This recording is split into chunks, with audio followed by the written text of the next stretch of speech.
आज की कथा में जल्दी जल्दी प्रवेश करते हैं, ज्यादा विलंब ना करते हुए। आप लोग मुझे बता दो, कल कथा कहाँ छूटी थी? कौन से प्रसंग पर छूटी थी? धुंधली और गोकर्ण जी। बहुत बढ़िया। माताएं वहीं छूटी थी, पीछे बालकनी वाली माताएं। धुंधली और गोकर्ण की कथा। धुंधली अपनी सहेली से वो बालक लेकर के आई, ढिंडोरा पीट दिया कि मेरे यहाँ बालक हुआ है, मेरे यहाँ बालक हुआ है, मेरे यहाँ बालक। आत्मदेव जी की खुशी का ठिकाना नहीं था। मोहल्ले में मिठाई बंटवाई, खूब उत्सव मनाया उस बच्चे के जन्म का। गोकर्ण, आत्मदेव जी ने विचार किया कि मेरे यहाँ इतने वर्षों बाद बालक हुआ है और संत के प्रसाद से हुआ है, संत ने वो फल दिया था, तो मेरे यहाँ बालक हुआ है। मैं मेरे बालक का ऐसा नाम रखूंगा कि आगे जाकर के ये बच्चा मेरा नाम रोशन करे। जैसे मेरा नाम आत्मदेव है, मेरे बच्चे का मेरे नाम से मिलता जुलता नाम रखूंगा। मेरा नाम आत्मदेव, मेरे बच्चे का नाम रखूंगा मैं ज्ञान देव, कपिल देव, ब्रह्मदेव। ऐसा कोई नाम रखूं कि आगे जाकर के ये बच्चा मेरा नाम रोशन करे, बहुत बड़ा विद्वान, बहुत बड़ा पंडित बने, ज्ञानी बने। ये आत्मदेव जी विचार कर ही रहे थे और नाम रखने ही वाले थे कि इतने में धुंधली बोल पड़ी कि 9 महीने बच्चे को गर्भ में मैंने रखा, इतनी तकलीफ मैंने उठाई, और नाम रखने की बारी आई तो नाम तुम रखोगे? ऐसा तो हो ही नहीं सकता। मेरा बच्चा है, तकलीफ मैंने उठाई है, दुख दर्द मैंने देखे, तो नाम तो मैं ही रखूंगी। आत्मदेव जी बोले कि देखो देवी, अब नाम तुम रखो या मैं, बात तो एक ही है ना। बच्चा तो हमारा ही, कोई अकेली तुम्हारा थोड़ी है। हमारा बालक है, हमारा बच्चा, मैं नाम रखूंगा ना तो मैं शास्त्रों के आधार पर नाम रखूंगा इसका, इसकी जन्म कुंडली निकालूंगा और उस हिसाब से इसका आगे का भविष्य भी तो देखना है ना। मैं बढ़िया नाम रखूंगा, सोच विचार कर बहुत अच्छा नाम रखूंगा, आगे जाकर ये बच्चा हमारा नाम रोशन करे। पर धुंधली तो इन सब बातों पर विश्वास करती नहीं थी, बहुत नास्तिक थी। पति को बड़ी बड़ी आंखें दिखाने लगी। मैंने कह दिया ना एक बार, बच्चा मैंने पैदा किया है, मैंने जन्म दिया है, तो नाम तो मैं ही रखूंगी, बस तुम नाम नहीं रखोगे, मैं नाम रखूंगी। ज्यादा ही जिद करने लगी। खूब समझाया आत्मदेव जी ने, नहीं मानी। क्योंकि वैसे भी एक बार में पत्नी पति की बात नहीं सुनती, एक बार में तो सुनती ही नहीं। अकलेरा की माताएं सुनती है कि नहीं? जितने पति बैठे हैं, जिनकी शादी हो गई, वो हाथ खड़े करके बताओ किस किस की पत्नी एक बार में सुनती है? डर के मारे हाथ खड़े कर रहे हो। बाबू जी आपकी तो यहीं बैठी है वो।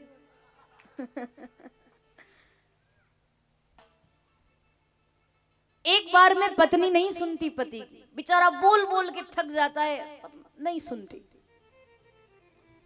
एक हंसी की बात बताऊं, सुबह सुबह का समय, ठंड का समय, सर्दी का समय, सुबह सुबह एक पति ने अपनी पत्नी को आवाज लगाई और कहा कि सुनती हो, पानी गर्म कर दो, मुझे स्नान करना है। स्नान करना यानी नहाना है, पानी गर्म कर दो, मुझे नहाना है। बिस्तर में से आवाज लगा दी पति ने कि कुछ काम कर रही होगी तो सुन लेगी और पानी गर्म करने रख देगी। पत्नी का कोई उत्तर नहीं आया कि हाँ कर रही हूं, कि ठीक है, कि मैंने सुन लिया है, कि हाँ, कुछ नहीं बोली, नहीं सुनी एक बार में। थोड़ी देर बाद पति ने फिर आवाज लगाई कि सुनती हो, पानी गर्म कर दो, मुझे नहाना है। अब दूसरी बार में भी पत्नी की ओर से कोई उत्तर नहीं आया।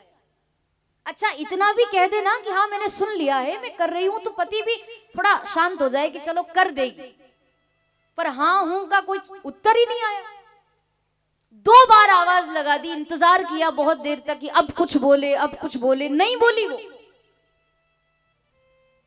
जब 2 बार उसने कह दिया कि पानी गर्म कर दो, मुझे स्नान करना है, पानी गर्म कर दो, मुझे नहाना है, पत्नी ने 2 बार में भी नहीं सुना। तब तीसरी बार में तो पति को गुस्सा आया, बिस्तर में से खड़ा हुआ, जोर से चिल्लाकर बोला, पानी गर्म कर दे, नहीं तो। और जैसे ही नहीं तो कहा, अंदर रसोई में से पत्नी आई बेलन हाथ में लेकर। ये जो बेलन होता है ना, ये पत्नियों का हथियार होता है। बेलन हाथ में ऐसे चलकर आई वो शेरनी की तरह, और बेलन दिखाकर बोली पति से, नहीं तो क्या कर लोगे तुम। उसने कहा ना पानी गर्म कर दे, नहीं तो पत्नी बेलन दिखाकर बोली, नहीं तो क्या कर लोगे तुम। तो पति बोला कि फिर मैं ठंडे पानी से नहा लूंगा। तू तेरा काम कर, मैं ठंडे पानी से नहा लूंगा। बताओ, व्यक्ति बाहर संसार में कितनी ही दादागिरी करे, पहलवानी करे, नेतागिरी करे, खूब शेर बन करके रहे, पर एक बात ध्यान रखना, घर में आने के बाद अच्छे अच्छे शेर भी भीगी बिल्ली बन जाते, क्योंकि घर में तो पत्नी शेर नहीं होती। आत्मदेव जी ने बार बार कहा कि मैं रखता हूं ना नाम, अच्छा नाम रखूंगा। धुंधली ने मना कर दिया कि नहीं, मैंने कह दिया ना एक बार, नाम तो मैं ही रखूंगी। अच्छा देवी तुम ही नाम रख दो, क्या रखोगी। धुंधली ने सोचा कि मेरा नाम धुंधली है, तो मैं अपने बच्चे का नाम अपने नाम से मिलता जुलता नाम रखूं। मेरा जो नाम है धुंधली, उससे मिलता जुलता कुछ नाम मेरे बालक का रखूं। विचार करने लगी क्या रखूं क्या रखूं, और फिर थोड़ा विचार करके बोली कि ठीक है, मैंने सोच लिया, मेरा नाम धुंधली है तो मेरे बेटे का नाम होगा धुंधकारी। धुंधकारी नाम रखा साहब। पर भागवत जी ये कहती है कि गोकर्ण पंडितो ज्ञानी, धुंधकारी महाखल। मतलब गोकर्ण जी जो गाय के बेटे थे ना, गाय के पुत्र, वो तो परम ज्ञानी परम संत थे, भजन करते थे, संध्या करते थे, पूजा पाठ करते थे, खूब ज्ञान की बातें करते, भले ही वो गाय के पुत्र थे। और धुंधकारी महाखल, ये तो जैसे जैसे बड़ा होने लगा ना, वैसे वैसे संगति बिगड़ गई इसकी, बिगड़ना शुरू हो गया। जुआ खेलने लगा, शराब पीने लगा, धीरे धीरे मांस खाने लगा, गलत काम करने लगा, चोरी करने लगा, बिगड़ना शुरू हो गया इसका।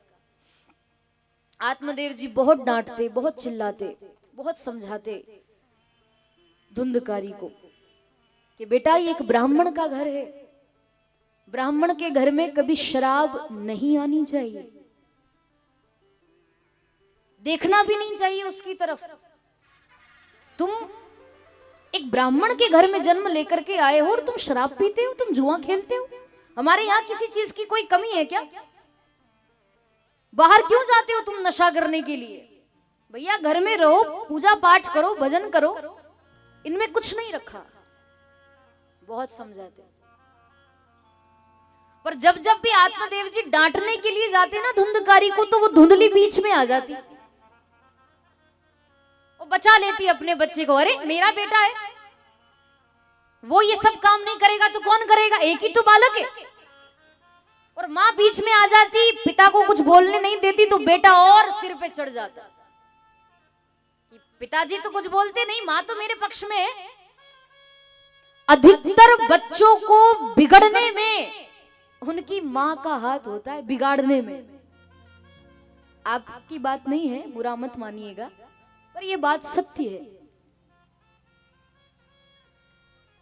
वो माँ अपने बच्चे की शत्रु है, दुश्मन है वो माँ, जो माँ अपने बच्चों को भगवान से दूर रखती है, जो अपने बच्चों को कथा भागवत से दूर रखे, खुद तो कथा में जाए, बच्चों से कहे घर पे रहो टीवी देखना, घर पे रहो पढ़ाई करना। अरे पढ़ाई तो जीवन भर करना है, पढ़ाई तो करना ही है, जन्म ही इसीलिए लिया है, शादी ब्याह करना है, पढ़ाई करना है, धन कमाना, और रखा क्या है जीवन में? कथा बार बार नहीं मिलती, बच्चों को भी लेकर के आओ, क्या जाता है? भले ही मस्ती करे वो पांडाल में, कुछ भी करे, कुछ तो जाएगा उनके अंदर, कुछ तो सुनेंगे वो। खूब आप घर में संस्कार देते हो, पर अगर कथा भागवत से आपने बच्चों को वंचित रखा है, दूर रखा है, तो आपके संस्कारों का असर उस बच्चे पर नहीं होगा, इतना नहीं होगा जितना होना चाहिए। और आज के जमाने में तो बच्चों पर ज्यादा ध्यान देना चाहिए।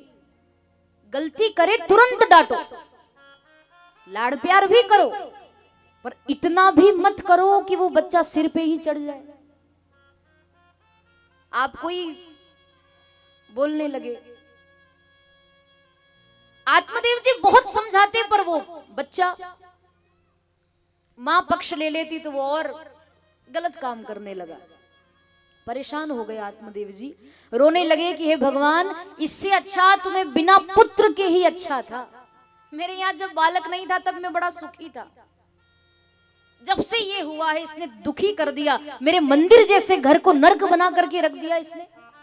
जगह जगह शराब की बोतलें पड़ी हैं, जगह जगह मांस के टुकड़े पड़े, ये कोई घर है क्या? मैं नहीं रह सकता ऐसे घर में। रोने लगे। तब गोकर्ण जी आए, आत्मदेव जी को रोते हुए देखा तो बोले कि पिताजी आप रो रहे हैं। भले ही गोकर्ण जी गाय के बेटे थे, पर फिर भी आत्मदेव जी को अपना पिता ही मानते थे और पिता ही कहते थे।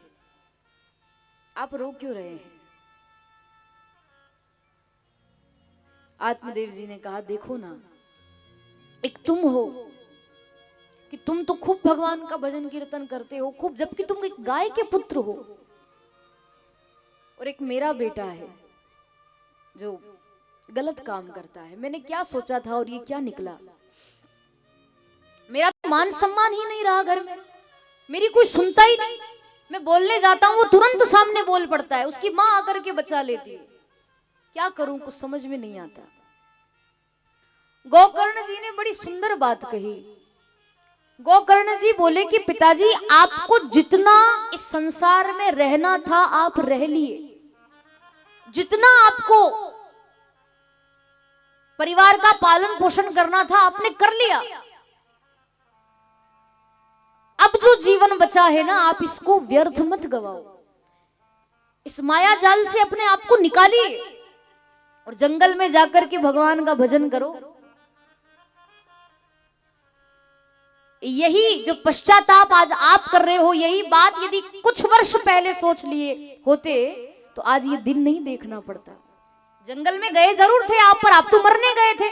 जंगल में जाते अगर भजन करने के लिए तो आज ये दिन नहीं देखना पड़ता। पर कोई बात नहीं, जैसी भगवान की इच्छा। आप अब अभी भी कुछ नहीं बिगड़ा है, जंगल में जाकर के भगवान का भजन करो, छोड़ो इस चक्कर को। जिसको जो करना है करने दीजिए, अपने अपने कर्म से सब भुगतते हैं। जैसा कर्म वो करेगा वो अपने आप ही भुगतेगा, आप क्यों चिंता करते हैं?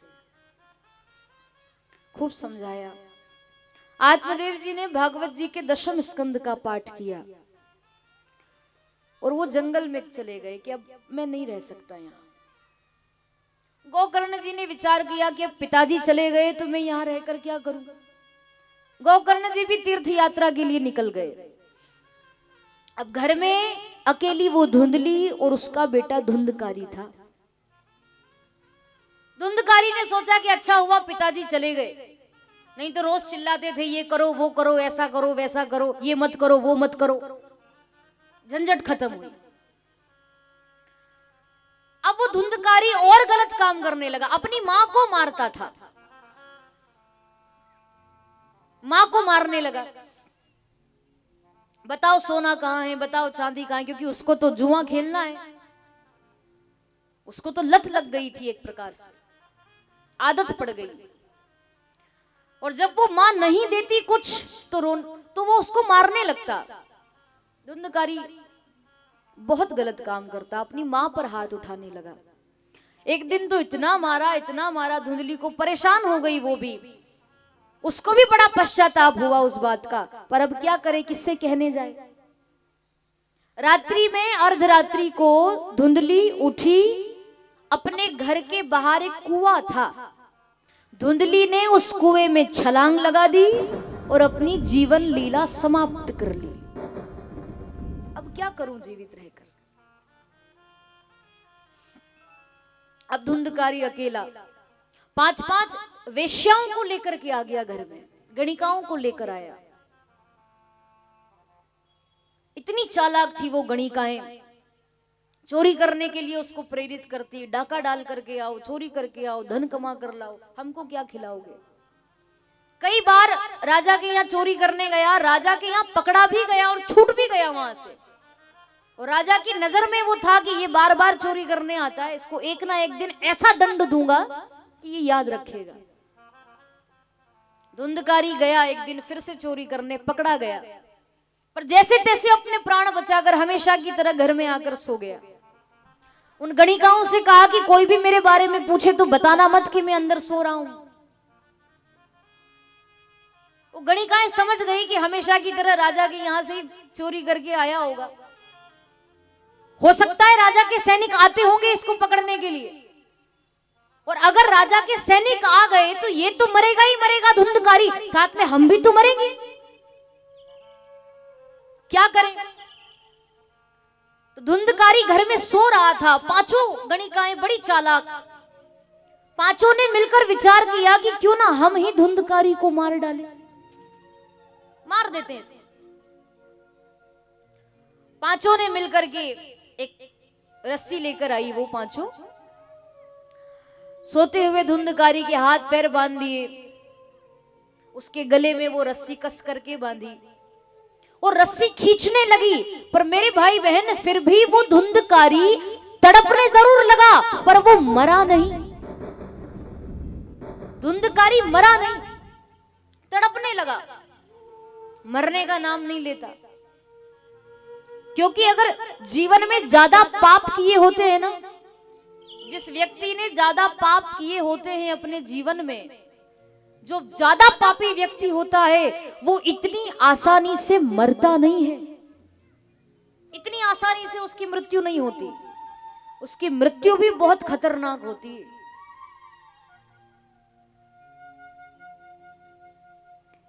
नहीं मरा जब वो, तब एक गणिका गई और गरम गरम अंगारे लेकर के आई, चूल्हे में से गरम गरम अंगारे लाई और धुंधकारी का मुंह खोला और उसके मुख में वो गरम गरम अंगारे डाल दिए।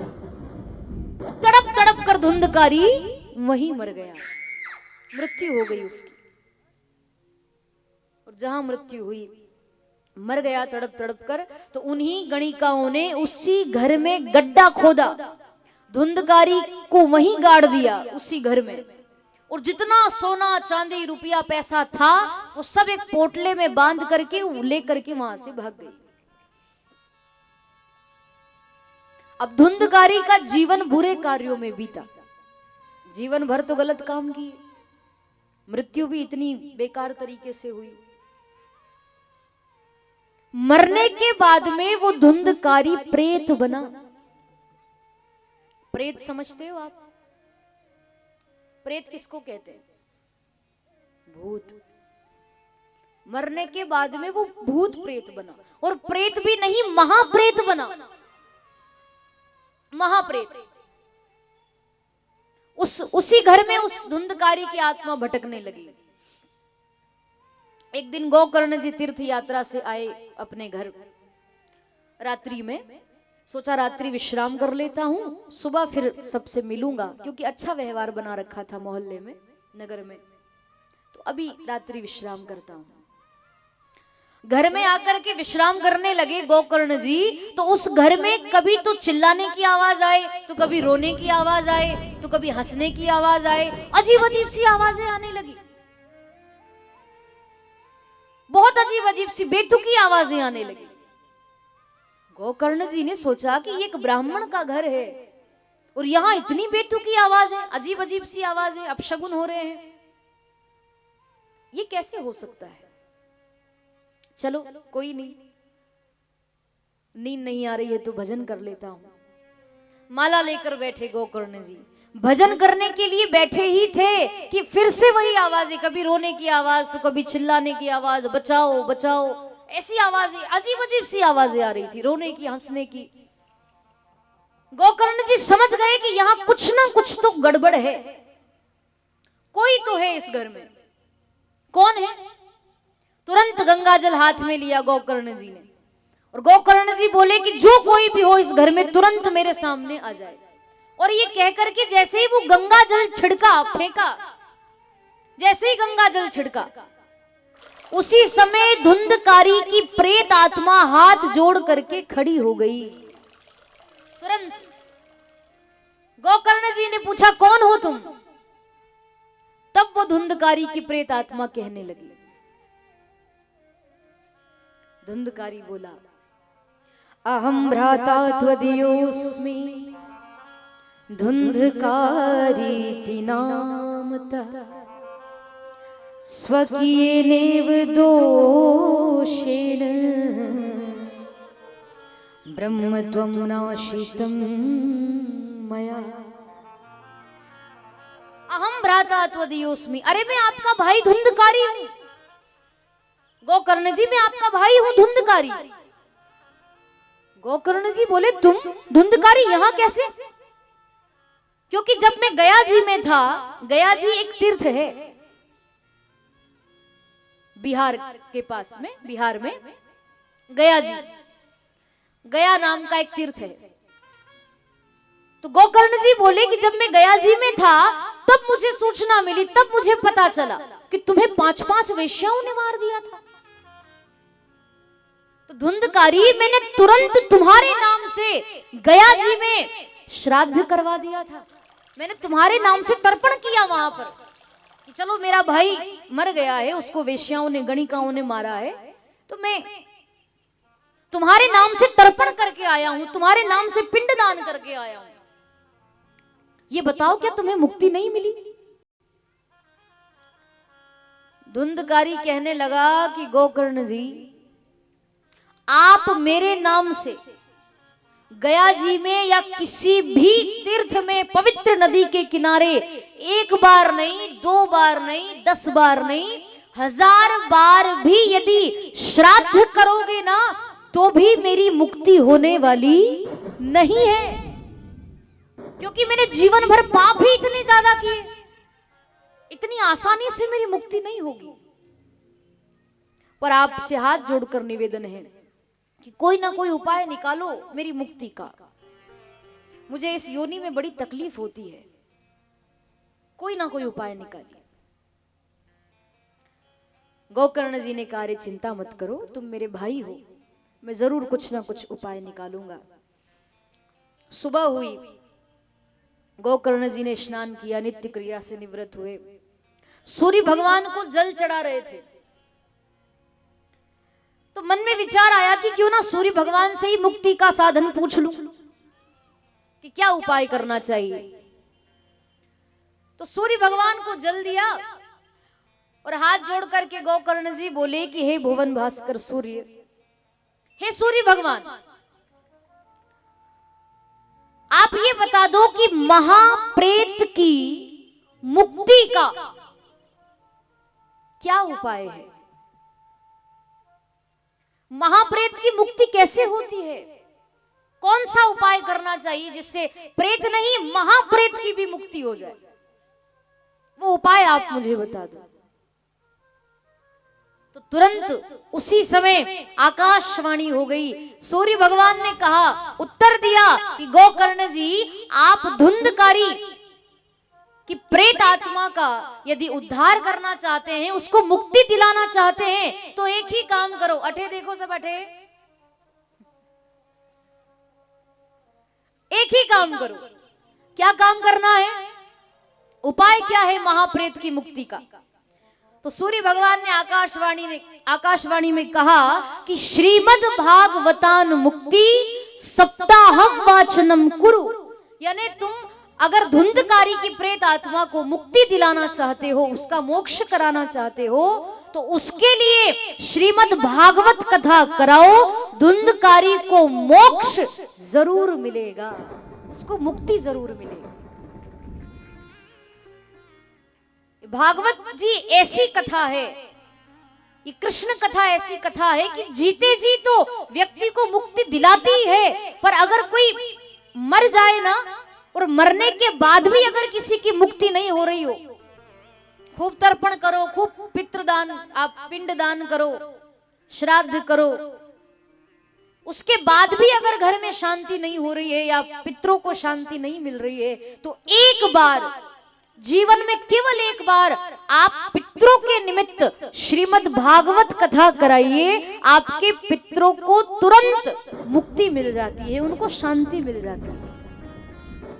मरने के बाद भी ये मुक्ति देने वाली कथा है। जीते जी भी मुक्ति दिलाती है। जीते जी कोई कथा सुन ले, जैसे हम लोग सुन रहे हैं,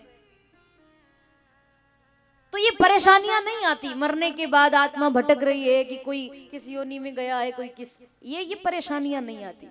जीते जी अगर जिसने भगवान की कथा सुन ली है, तो जब वो मरेगा ना, जब उसका शरीर जलेगा, उसकी आत्मा जब शरीर से निकल कर जाएगी, तो वो आत्मा सीधे परमात्मा के धाम जाती है और भगवान के चरणों में उसको स्थान मिलता है। जो कथा सुन लेता है उसको फिर आवागमन के चक्कर में पड़ना नहीं पड़ता, आवागमन से मुक्ति मिल जाती है।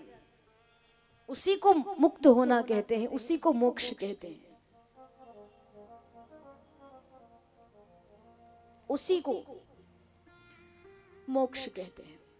तो धुंधकारी के लिए कथा कराओ, सूर्य भगवान ने कहा।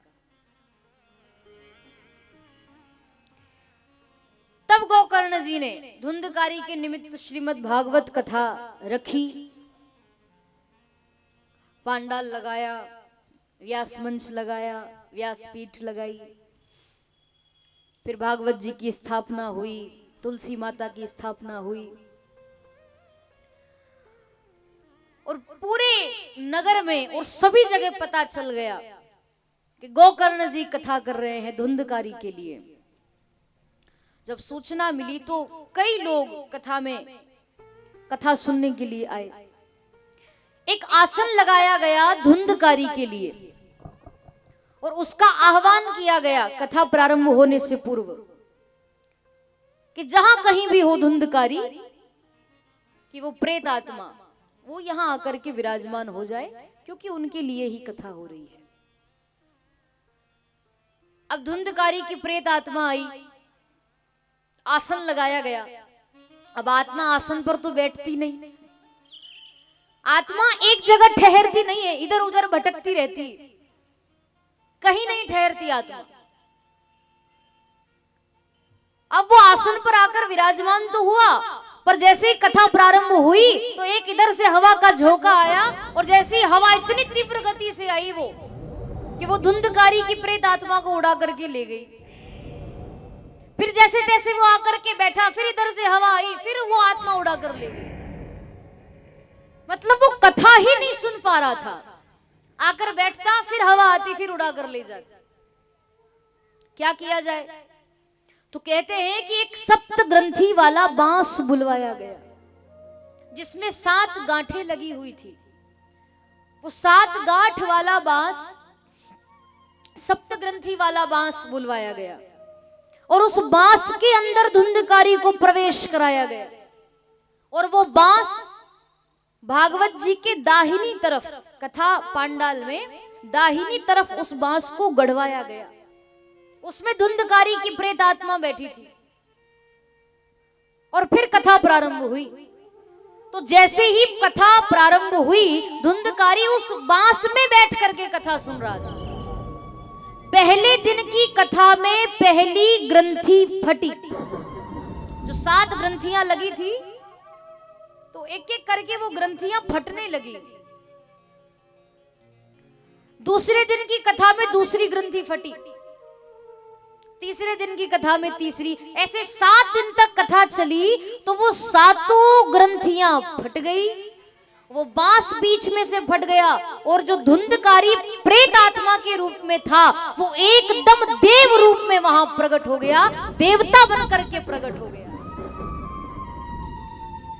कथा का ये प्रभाव हुआ। 7 दिन तक उसने मन लगा करके कथा सुनी, लगातार कथा सुनी, पूरे भाव से कथा सुनी, देवता बनकर के प्रकट हुआ। भगवान के धाम से विमान आया, उसमें भगवान के पार्षद बैठे हुए थे। गोकर्ण जी से बोले पार्षद कि गोकर्ण जी, आपने धुंधकारी के लिए भागवत कथा कराई, ये आपने बहुत अच्छा किया। अब आपका भाई धुंधकारी भगवान के धाम को जाने वाला है, आपने इसकी मुक्ति कराई है कथा सुना करके। तो धुंधकारी को विमान में बिठाया गया और धुंधकारी को विमान में बिठाकर पार्षद उसको भगवान के धाम लेकर के गए। बोलिए श्रीमद् भागवत महापुराण की। ऐसी ये कथा है।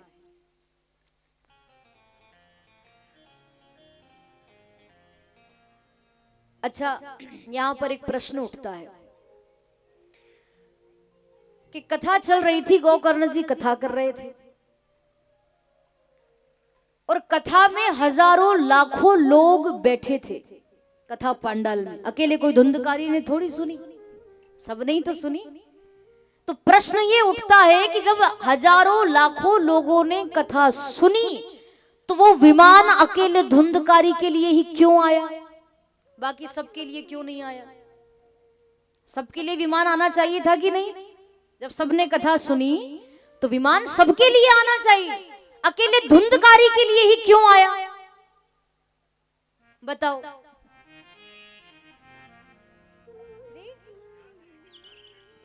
जी।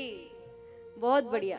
कथा तो सबने सुनी पर अकेले धुंधकारी के लिए ही विमान इसीलिए आया क्योंकि धुंधकारी ने एक स्थान पर बैठकर मन लगाकर 7 दिन तक भगवान की कथा सुनी। बाकी लोग तो कथा में बैठे थे पर सबने मन लगाकर नहीं सुनी। आप इतने सारे लोग यहाँ बैठे हो, जरूरी थोड़ी कि सबका मन ही कथा में लगता होगा। सब बैठे कथा में पर अभी किसी का मन तो घर में ही भटक रहा होगा। ताला लगाया कि नहीं घर पर? हाँ, कई लोग तो आपस में बातचीत कर रहे होंगे कथा के बीच में कि भैया सुपारी उपारी है क्या? हाँ, कोई मोबाइल चलाने में बिजी है, कोई बातचीत करने में बिजी है, कोई इधर उधर देखने में बिजी है। ऐसे थोड़ी कथा सुनी जाती है और ऐसे थोड़ी विमान आता है। विमान को अगर आप चाहते हो कि आपके लिए आ जाए विमान, तो कथा को मन लगा करके सुनो। आपके कान एकदम भागवत जी से जुड़ जाए, आपका ध्यान एकदम भागवत जी में हो। कोई क्या कर रहा है, कोई कहां जा रहा है, क्या खा रहा है, क्या पी रहा है, क्या कुछ हो रहा है, आपको कुछ पता नहीं चले। देह भान को भूल जाओ कि मैं कहां बैठा हूं, मैं क्या कर रहा हूं। एकाग्र चित्त होकर के जो व्यक्ति कथा को सुनता है 7 दिन तक एक आसन पर बैठकर, उसी के लिए विमान आता है। हर किसी के लिए विमान नहीं आता।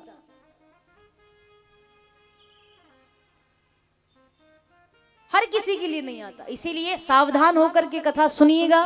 मैं बार बार कहती हूं आपसे कि अठे देखो, अठे देखो। हाँ, आप इधर उधर देखते हो। जिसको आना है वो आएगा, जहां जगह मिले वो बैठेगा। आपके देखने से तो आपकी कथा डिस्टर्ब हो रही है ना, और आप इधर उधर देखोगे और मेरी नजर आप सब पर है। आपका ध्यान अगर इधर उधर गया तो मेरा भी इधर उधर जाएगा। श्रोता अगर ध्यान से कथा सुनता है ना तो वक्ता को भी सुनाने में आनंद आता है, और श्रोता ही सोचे कि अरे बकने दो इनको, जो बोलने दो, बोलना है, इनका तो काम ही है बोलने का। अगर आप ये थिंकिंग लेकर के बैठे हो, ये विचार करके बैठे हो कि हमने तो बहुत सी कथाएं सुनी, क्या कथा सुनना, टाइम पास के लिए अगर बैठे हो तो फिर वक्ता भी टाइम पास ही करते हैं, वो भी फिर कथा नहीं सुनाते। तो बिल्कुल एकाग्र चित्त होकर के कथा सुने। हालांकि हम टाइम पास करने नहीं आए हैं, यहाँ पर कथा ही सुनाने आए हैं और कथा ही सुनाएंगे, पर आप लोग भी ध्यान से सुने। तो ये कथा गोकर्ण जी ने धुंधकारी के लिए सुनाई, धुंधकारी का मोक्ष कराया। यही कथा सनत कुमार नारद जी मुख्य यजमान बनकर बैठे और भक्ति ज्ञान वैराग्य के लिए ये कथा हो रही है। और यही कथा सूत जी शौनकादिक ऋषियों को सुना रहे हैं। तो जब सनत कुमारों ने ये कथा सुनाई, मेरे भाई बहन, कथा पांडाल में भक्ति माता ज्ञान वैराग्य के साथ में प्रकट हो गई। अभी तक तो वो अलक्षित रूप से विराजमान थी, अप्रत्यक्ष रूप से विराजमान, किसी को दिखाई नहीं दे रही थी। पर जहां धुंधकारी का प्रसंग, महात्मा की कथा श्रवण की, उसी समय भक्ति माता ज्ञान वैराग्य के सहित उस कथा पांडाल में प्रकट हो गई। ज्ञान वैराग्य का बुढ़ापा दूर हो गया, उनकी मूर्छा दूर हो गई, भक्ति देवी के मन का जो दुख था वो भी दूर हो गया और ज्ञान वैराग्य के सहित प्रकट हुई। बोलिए भक्ति माता की जय। और भक्ति जैसे ही कथा पांडाल में प्रकट हुई, मेरे भाई बहन, भक्तों के हृदय में भक्ति का प्रादुर्भाव हो गया। सभी लोग खड़े होकर नाचने लगे, गाने लगे, भजन गाने लगे। शिव पार्वती जी से रहा नहीं गया, भोले बाबा भी आकर के डमरू बजाने लगे, नाचने लगे। आइए आप और हम भी भगवान का भजन गाएं जिसमें सब नाचेंगे, क्योंकि भक्ति माता प्रकट हुई है और जहां भक्ति प्रकट हो जाती है वहां भगवान को तो आना ही पड़ता है। तो आइए एक भजन, उसके बाद फिर आगे की चर्चा। सभी लोग नाचेंगे और ताली जरूर बजाएंगे। हाँ, थोड़ी देर तो बढ़िया ताली बजाते हो भजन कीर्तन में, और थोड़ी देर बाद ऐसे बैठ जाते हो जैसे प्रसाद के चक्कर में आए हो। तो ऐसा नहीं, ताली जरूर बजाएं, नाचना हो तो जरूर नाचे, खूब आनंद ले और मेरे साथ कहें, अरे मेरी लगी शाम संग प्रीत ये दुनिया क्या जाने, मेरी लगी शाम संग प्रीत ये दुनिया क्या जाने, मेरी लगी शाम संग प्रीत ये दुनिया क्या जाने, मेरी लगी शाम संग प्रीत ये दुनिया क्या जाने। ओ क्या जाने कोई क्या जाने, क्या जाने कोई क्या जाने, अरे क्या जाने कोई क्या जाने, क्या जाने कोई क्या जाने। मुझे मिल गया, मुझे मिल गया, मुझे मिल गया मन का मीत दुनिया क्या जाने, ओ मुझे मिल गया मन का मीत दुनिया क्या जाने, मेरी लगी शाम संग प्रीत ये दुनिया क्या जाने, मेरी लगी शाम संग प्रीत ये दुनिया क्या जाने। ताली बजा कर गाएं, जय हो।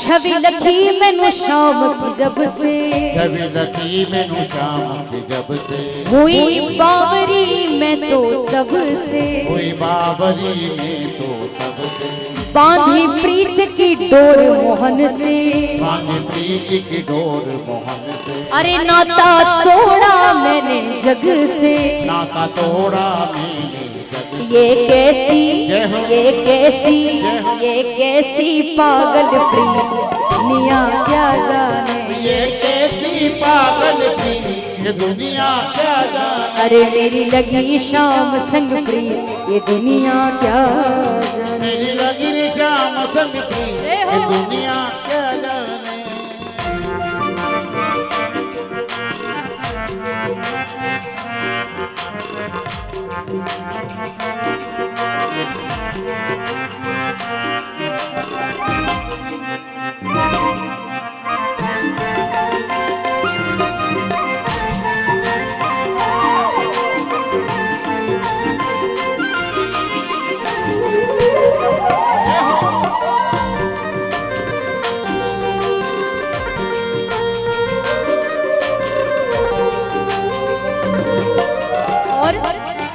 अरे भूल गई कहीं आना जाना, भूल गई कहीं आना जाना, जग सारा लागे बेगाना, जग सारा लागे बेगाना। अब तो केवल शाम को पाना, अब तो केवल शाम को पाना।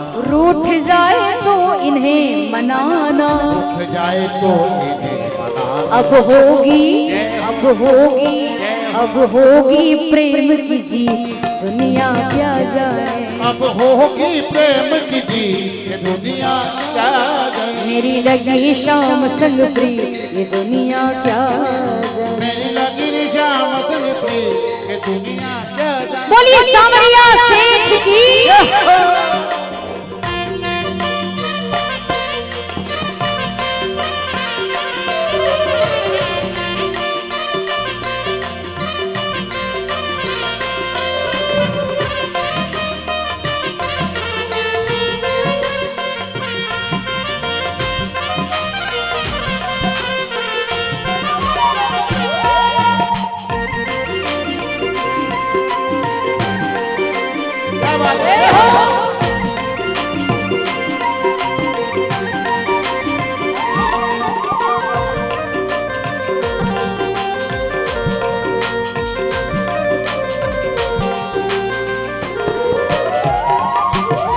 हरदम अब तो रहूं मस्तानी, हरदम अब तो रहूं मस्तानी। लोक लाज दीनी बिसरानी, लोक लाज दीनी बिसरानी। रूप रंग अंग अंग में समानी, रूप रंग अंग अंग समानी। हैरत हैरत रहूं दीवानी। हेरत हेरत रहूं दीवानी। अरे मैं तो गाऊं, मैं तो गाऊं, मैं तो गाऊं खुशी के गीत, दुनिया क्या जाने।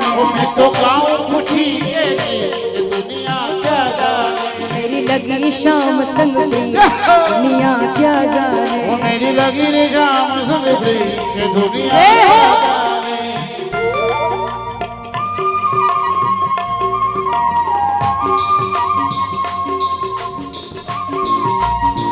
ये हो